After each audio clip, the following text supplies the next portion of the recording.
Hello students. आज के video में हम बात करेंगे एडमिशन ऑफ पार्टनर के फाइनल अकाउंट्स को किस तरह से प्रिपेयर किया जाता है, जिसमें revolution account, capital account and balance sheet को बनाना है। ठीक है। और जो क्वेश्चन मैं आपको बता रहा हूँ प्रैक्टिकल क्वेश्चन, वो एक्चुअली में 2019 के बोर्ड एग्जाम में आ चुका है। ठीक है ना, 2019 के बोर्ड एग्जाम में, इसीलिए मतलब आपको ये पैटर्न समझ में आना चाहिए। एग्जाम का लैंग्वेज भी समझ में आ जाएगा और किस तरह से प्रिपेयर करते वो भी समझ में आ जाएगा। लास्ट तक देखते रहना है आपको। अब रिवोल्यूशन अकाउंट आपको पता है, यहाँ पर एसेट्स और लायबिलिटी में होने वाले चेंजेस को शो किया जाता है। उसके बाद कैपिटल अकाउंट पार्टनर को जो मिलता है, पार्टनर से जो बिजनेस में वसूला जाता है उसकी एंट्री करते हैं। लास्ट में बिजनेस की पोजीशन को पता करने के लिए बैलेंस शीट तैयार किया जाता है, जहाँ पर चेंज इन वैल्यू को शो किया जाता है। तो इन सब की एंट्री करते हुए हमें प्रॉपर अकाउंट बनाना है। ठीक है। हम अकाउंट बनाएंगे, सबसे पहले रिवोल्यूशन अकाउंट बनेगा, लेकिन उससे पहले तो हमें क्वेश्चन देखना पड़ेगा। कोई भी डाउट रह जाता है आपके मन में इस क्वेश्चन से रिलेटेड, बिल्कुल पूछिएगा। हाँ, ये जो क्वेश्चन था 2019 में बेटा, ये क्वेश्चन था एडजस्टमेंट में, जहां पर न्यू पार्टनर अपना कैपिटल का अमाउंट जो है दे नहीं रखा होता इसमें क्वेश्चन में कि कितना लेके आ रहा है। उसके लिए आपको कैलकुलेट करना पड़ेगा ओल्ड पार्टनर, जो पहले पार्टनर थे, ओल्ड पार्टनर के कैपिटल के अकॉर्डिंग। किस तरह से करेंगे, बिल्कुल इजी भी तरीका हो जाएगा, बस आपको देखते रहना है। ठीक है। देखिए क्वेश्चन पहले, क्वेश्चन कुछ इस तरह से है। On 31st March 2019 the balance sheet of Madan and Mohan who are profit and losses in ratio 3:2 was as follows. दो पार्टनर थे, मोहन और मदन। बैलेंस शीट यहाँ गिवन है। ठीक है। और बैलेंस शीट के साथ साथ देखिए बैलेंस शीट में क्या गिवन है, क्रेडिटर्स है, जनरल रिजर्व है, इम्प्रूव प्रोविडेंट। आपको पता होना चाहिए जनरल रिजर्व हमेशा पार्टनर्स कैपिटल अकाउंट में ओल्ड पार्टनर में ओल्ड रेशियो में डिस्ट्रीब्यूट हो जाता है। इधर कैपिटल है, इधर cash, debtors, stock and patents. Right. अब आगे की इंफॉर्मेशन समझना जरूरी है। क्या कह रहा है, they decided to admit Gopal on 1st April 2019 for 1/5 share which Gopal acquired only from Mohan on the following. एक नया पार्टनर एडमिट हो रहा है, दैट इज गोपाल, और गोपाल को शेयर मिल रहा है 1/5, और ये सारा का शेयर जो है वो मोहन से ले रहा है। इसका मतलब मदन का यहाँ पर कोई रोल नहीं है, मदन के शेयर में कोई कमी नहीं होगी। अब जो पार्टनर इसको अपना सारा शेयर देगा, गोपाल को 1/5 पूरा दे रहा है, उसी को गुडविल का अमाउंट भी मिलेगा। That means Gopal will bring 10,000 as a share of premium for goodwill. वो अपना गुडविल लेके आ रहा है 10,000, तो ये गुडविल का 10,000 पूरा का पूरा केवल और केवल मोहन को मिलेगा। ठीक है। A debtors who dues of 3,000 पर written off as bad debts paid 2,000 in full settlement. एक डेप्टर्स था जो 3,000 रिटर्न ऑफ कर दिया, उसने 2,000 रुपये का पेमेंट कर दिया। A claim of 5,000 on account of workman compensation was to be provided। workman compensation का क्लेम है, यानी कि लाइबिलिटी इंक्रीज हो रही है। ठीक है ना। रेवल्यूशन अकाउंट बनाएंगे तो उसके डेबिट साइड में डालेंगे। पेटेंट्स अंडर वैल्यूड, पेटेंट्स की वैल्यू कितनी है, 57,000 लिख रहा है। Patent were under valued by 2,000।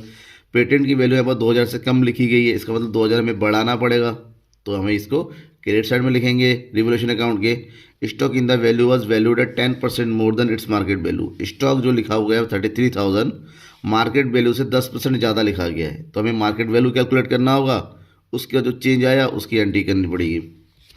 Gopal was to bring capital equal to 20% of combined capital of Madan and Mohan after all adjustment. सारी एडजस्टमेंट करने के बाद मदन और मोहन का जो कैपिटल आएगा, टोटल कैपिटल, उस कैपिटल का 20% जो है गोपाल लेके आएगा। ठीक है ना। आपसे इस सारे अकाउंट प्रिपेयर करना है। देखिए सीबीएसई 2019 का क्वेश्चन है, तो चलिए इसको सबसे पहले रिवोल्यूशन अकाउंट बनाते ही सॉल्व करते हैं।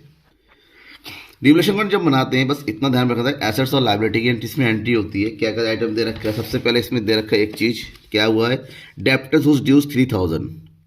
बैड डेप्ट 3,000 बैड डेप्ट था, जो बैड डेप्ट हो गया था, रिटर्न अप कर दिया था, अकाउंट से काट दिया गया था, उसने 2,000 रुपीज़ फुल सेटलमेंट में पेड कर दिया, यानी कि 2,000 रुपये हमारे पास आ गए। जो नहीं आने थे वो भी आ गए, इसका मतलब बिजनेस को प्रॉफिट हुआ है। प्रॉफिट हुआ है तो कहाँ एंट्री करेंगे इसकी, यहाँ पर क्रेडिट साइड में, बाय किस नाम से, बैड डेप्ट्स के नाम से। This one 2,000। ओके। नेक्स्ट क्या कह रहा है, a claim of 5,000 account, workman compensation का क्लेम है, और क्लेम अगर होता है तो इसको लाइबिलिटी क्रिएट हो रही है। लाइबिलिटी क्रिएट होने का मतलब होता है इसको डेबिट साइड में एंट्री करेंगे, यहाँ पर to workman compensation claim, this one 5000। ठीक है, उसके बाद क्या बोल रहा है नेक्स्ट, पेटेंट पर अंडर वैल्यूड, पेटेंट 2000 से कम लिखा गया, इसका मतलब हमें 2000 रुपये बढ़ाना पड़ेगा, तो पेटेंट लिखेंगे हम कहाँ पर, क्रेडिट साइड में, क्योंकि इंक्रीज करना है। Patents 2000। Next, stock in book bust value 10% more than market, stock जो लिखा गया 33,000, ये देखिए हमारा 33,000 है, वो 10% ज़्यादा लिखा गया ना कि रियल पे हमें मार्केट वैल्यू निकालना है, तो उसको आइए वर्किंग नोट में हमें निकालना है स्टॉक का मार्केट वैल्यू। बुक वैल्यू कितना दे रखा है 33,000, जो कि 10% ज़्यादा लिखा गया, ज़्यादा का मतलब होता है हमें इसकी रियल वैल्यू निकालनी है 100%, और ये वैल्यू कितनी है 110, 10% ज़्यादा है, तो ये फार्मूला कैलकुलेट करेंगे, तो 0 से 0 कट गया, 11 3 दैट इज़ 30,000, यानी कि रियल वैल्यू थी इसकी 30,000, लिखा गया है 33,000, दोनों का डिफरेंस कितना है 3,000, इसका मतलब हमें स्टॉक की वैल्यू को 3000 से कम करना है, कम करना है तो एंट्री कर दीजिए डेबिट साइड में, टू स्टॉक 3000 हो गया। इसके अलावा कोई भी आइटम नहीं दे रखा, अब इसको टोटल कीजिए, इधर आ रहा है 8000, ठीक है, इधर आ रहा है 4000, तो 8 में से 4000 लेस करेंगे तो हमारे पास बचेगा कितना 4000, ये 4000 हुआ लॉस, लॉस को ट्रांसफ़र करेंगे हम partners capital account, transfer to partners capital account, और पार्टनर हमारे पास दो है, कौन कौन है, मदन एंड मोहन, तो ये जो 4000 आया मदन एंड मोहन में 3 and 2 के रेशो में डिस्ट्रीब्यूट करेंगे, तो ये हो गया 3/5 और दूसरा हो जाएगा 2/5, 5 8 ज़ा 8 3 ज़ा 24, तो ये हो जाएगा 2400 मदन का, इसका आएगा 1600, ठीक है, ये हमारा बन गया। अब टोटल कर दीजिए इधर भी 8000, ये बन गया रिवोल्यूशन अकाउंट। कोई डाउट है बेटा ज़रूर पूछिएगा, आप अपने डाउट को क्लियर कर लीजिएगा, क्योंकि डाउट क्लियर करने के लिए ही मैं आपको वीडियो तैयार करके दे रहा हूँ, ठीक है। अब इसके बाद हम प्रिपेयर करेंगे partners capital account. Partners capital account बनाएंगे तो सबसे पहला जो आइटम होता है वो है पार्टनर्स कैपिटल अकाउंट का बैलेंस, क्योंकि गोपाल न्यू पार्टनर है, इसका तो कैपिटल हमें पता करना है। तो मदन और मोहन का जो कैपिटल है वो देखिए बैलेंस शीट में दे रखा होता है, कहाँ पर, यहाँ मदन कैपिटल 60,000 एंड 40,000, इसकी एंट्री कर देंगे, तो ये हो गया आपका बैलेंस BD, मदन का हो जाएगा 60,000 एंड मोहन का हो जाएगा 40,000, गोपाल का आगे डैश कर दीजिए।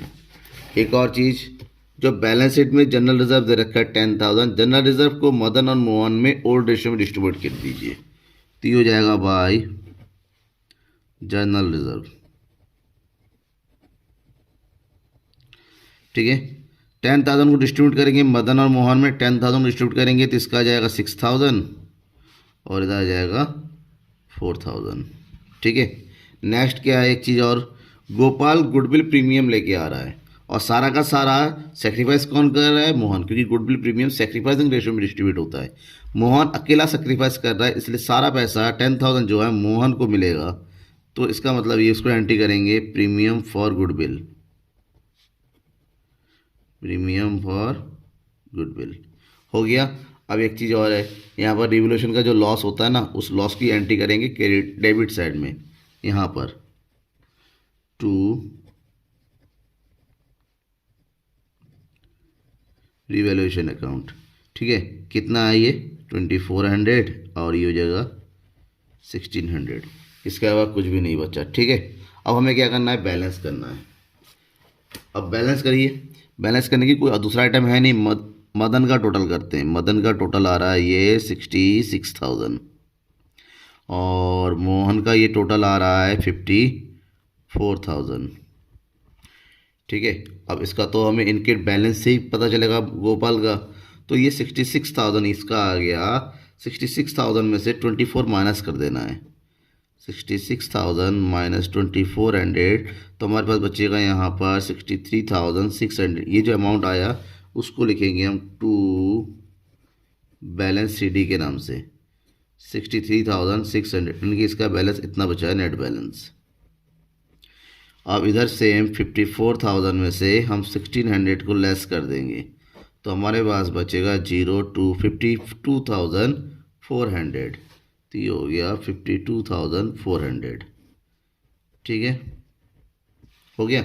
अब क्वेश्चन में एक चीज दोबारा देखिए, क्वेश्चन में कह रहा है गोपाल 20% लेके आएगा मदन और मोहन के कंबाइंड कैपिटल का। इसका मतलब हमें मदन और मोहन का कंबाइंड कैपिटल निकालना पड़ेगा। यहाँ पर करेंगे वर्किंग नोट, दोनों का कंबाइंड कैपिटल कितना हो जाएगा 63,600 प्लस 52,400, दोनों का टोटल करेंगे तो हमारे पास आ जाएगा कितना 6 4 10, 3 और 2 5 और 1 6, 6 5 11, 1,16,000। अब हमें 1,16,000 का 20% कैलकुलेट करना है। तो 1,16,000 का 20% कैलकुलेट करेंगे, देखिए कितना रहा 0 0, 6 दूनी 12, 2 एकम 2 और 1 3, 2 एकम 2, 23,200। इसका मतलब ये हुआ कि गोपाल 23,200 रुपीज़ लेके आएगा। तो ये जो बाई बैंक अकाउंट, ठीक है ना। देन लेस करके कितना आया 23,200। अब इसकी एंट्री हम क्या करेंगे, क्योंकि गोपाल को इतना पैसा लेके आना है, तो यहाँ करेंगे 23,200, तो उसका टोटल हो जाएगा 23। अब जो टोटल होगा वही सेम यहाँ पर बैलेंस सीडी हो जाएगा 23,200, राइट। अब ये कंप्लीट हो गया यहाँ पर। अब इसके बाद हम प्रिपेयर करेंगे बैलेंस शीट। अब हमें बनाना है बैलेंस शीट। बैलेंस शीट की शुरुआत करते हैं लायबिलिटी साइड में। लायबिलिटी में सबसे पहले हम क्या एंट्री करेंगे, कैपिटल, और वही कैपिटल डालेंगे जो अभी हमने कैपिटल कैलकुलेट किया है। कैपिटल कितना आया देखिए, मदन का 63,600, मोहन का 52,400, गोपाल का 23,000। इस तीनों की एंट्री यहाँ कर देंगे, ठीक है। मदन 63,600, मोहन 52,400 एंड गोपाल 23,200। टोटल कर दिया 1,39,200। क्लियर। अब देखेंगे लायबिलिटी में और क्या क्या आएगा। लायबिलिटी में क्या क्या आएगा, तो उसके लिए हमें पुराने बैलेंस शीट में देखना पड़ेगा क्या दिया हुआ। क्रेडिटर्स 28,000, जनरल रिजर्व डिस्ट्रीब्यूट हो गया है, एम्प्लॉय प्रोविडेंट फंड है 22,000। इसके अलावा एक चीज़ और है, क्योंकि लायबिलिटी में ये क्लेम क्रिएट हुआ है 5,000 का, इसको भी लायबिलिटी में एंट्री करेंगे, यानी कि 3 चीज़ें और एंट्री करेंगे, ठीक है। तो पहले लिखते हैं क्रेडिटर्स, और क्रेडिटर्स आ गया 28,000। फिर लिखेंगे employ provident fund,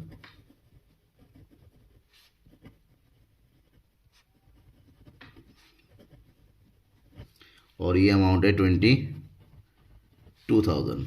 at last workman compensation claim, workman compensation claim कितने का आया था ये 5,000 का। लायबिलिटी में कंप्लीट होगा सब कुछ। अब एसेट्स, अब एसेट्स में सबसे पहला क्या दे रखा है यहाँ पर देखिए, कैश एट बैंक 10,000। लेकिन एक चीज़ ध्यान रखिएगा, पार्टनर जब आ रहा है तो कैश लेके आ रहा है, इसका मतलब बैंक का बैलेंस चेंज होगा। बैंक का बैलेंस कितना चेंज होगा, इसका मतलब यहाँ पर हम लिखेंगे कैश एट बैंक कितना लिखेंगे, क्योंकि पैसा तो आ रहा है, तो उसके लिए हमें प्रिपेयर करना पड़ेगा पहले यहाँ पर कैश अकाउंट, ठीक ना। कैश अकाउंट सॉरी, क्योंकि बैंक है तो इन पर लिखेंगे हम इसको बैंक अकाउंट। सबसे पहले टू जो बैलेंस दे रखा है डेबिट बैलेंस BD, ये दिया हुआ है 10,000, ठीक है। पार्टनर जब आ रहा है गुडविल का प्रीमियम लिखा रहा है, that is premium for goodwill, goodwill लेके आ रहा है 10,000। और बाद में वो अपना कैपिटल का अमाउंट लेके आ रहा है कितना 23,000। सॉरी मैंने कुछ गड़बड़ लिखा है यहाँ पर क्या।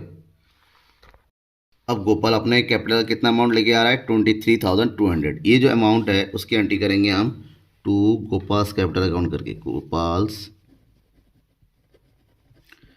कैपिटल अकाउंट 23,200, ठीक है। अब करते हैं टोटल 10,000 10,000 20 20 20 24 23 43,200 43,200। ये जो आएगा इसको लिख देंगे बाय बैलेंस CD 43,200। ये हो गया हमारा टोटल बैंक अकाउंट कंप्लीट। अब इस अमाउंट को उठाइए और यहाँ लिखेंगे 43,200। राइट। अब जो कुछ भी बाकी एसेट्स वगैरह दे रखे उसके एंटीग्रे एसेट्स में और क्या आएगा इसमें, डेप्टर्स। डेप्टर्स कितना है, 65,000। अब यहाँ पर एक चीज़ ध्यान में रखिएगा, डेप्टर्स में यहाँ पर प्रोविजन दे रखा है, लेकिन प्रोविजन से रिलेटेड कोई इन्फॉर्मेशन नहीं है, लेकिन हमें इतना पता है कि हमारा 3,000 जो है डेप्टर्स खत्म हो गया, रिटर्न अप हो गया, इस 3,000 को लेस करना है केवल। तो इसमें से हम लेस कर देंगे, लेस बैड डेप्ट्स, कितना, 3,000। तो लेस करने के बाद हमारे पास कितना बच रहा है, 62,000। Next stock. स्टॉक का हमने देखा स्टॉक 3,000 से ओवर वैल्यूड हो गया था और उसको नेट वैल्यू कितना आया था, 30,000। नेक्स्ट है पेटेंट्स। पेटेंट की वैल्यू थी 57,000, 2,000 से अंडर वैलिड हुआ तो 2,000 इसमें प्लस कर देंगे तो ये हो जाएगा 59,000। अब सबको प्लस कर दीजिए, ऐड कीजिए, देखेंगे क्योंकि दूसरा आइटम है नहीं तो उनको ऐड करते हैं। ठीक है, तो ऐड करेंगे, ये आ जाएगा 0 0, इधर हो गया 2, 9 2 11, 11 और 3 14, 5 10 3 13, 13 और 5 18 और 1 19, 1,94,200। इधर भी जोड़ते हैं, 0 0 इधर हो गया 2, 5 और 2 7, 7 8 7 15, 15 और 9 24, 5 6 7 8 9, इधर बचेगा 1। तो इसका मतलब बैलेंस शीट टोटल आ गया, इसका मतलब पूरा क्वेश्चन हमारा सही है। ठीक है, ये बैलेंस शीट में किसी तरह कोई डाउट होता है ना इस तरह से, क्योंकि एग्जामिनेशन में एक क्वेश्चन आपका, चाहे आप सीबीएसई बोर्ड हो या किसी से बोर्ड से हो, एक क्वेश्चन जरूर आता है एडमिशन ऑफ पार्टनर से कंप्लीट क्वेश्चन का। तो अगर सीबीएसई में है तो आपका ये क्वेश्चन 5 मार्क्स में आएगा, अदर बोर्ड में है तो 6 मार्क्स में या 8 मार्क्स में पूछा जाता है, लेकिन आपके लिए बहुत इंपॉर्टेंट है। डाउट है देन मुझसे पूछिए, क्वेश्चन रेज कीजिए, आपको जरूर उसका सॉल्यूशन मिलेगा। Thank you.